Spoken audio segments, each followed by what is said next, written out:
गेल्या अधिवेशनापासून किंवा पार राज्याच्या इतिहासापासून आत्तापर्यंत इतकी वर्षे, इतके तास, इतके महिने, इतके दिवस, इतके सेकंद झालेत, इथपर्यंतचा अभ्यास करून ते बोलतात. प्रत्येक क्षणाक्षणाचा हिशोब ठेवणारा माणूस आहे.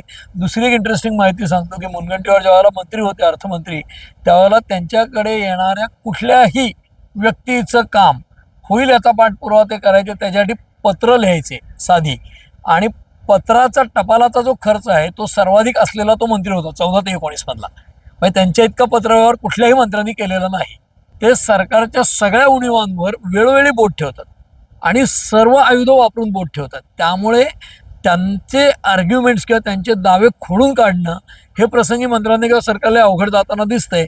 म्हणून आपल्या पत्रकारांमध्ये जी चर्चा आहे की विधानसभेत विरोधी पक्षनेता नाही पण मुनगंटीवार आहेत. काही लोक पक्षविरोधी नेता त्यांना म्हणतात, ते काही पक्षविरोधी भूमिका घेतात असं मला वाटत नाही.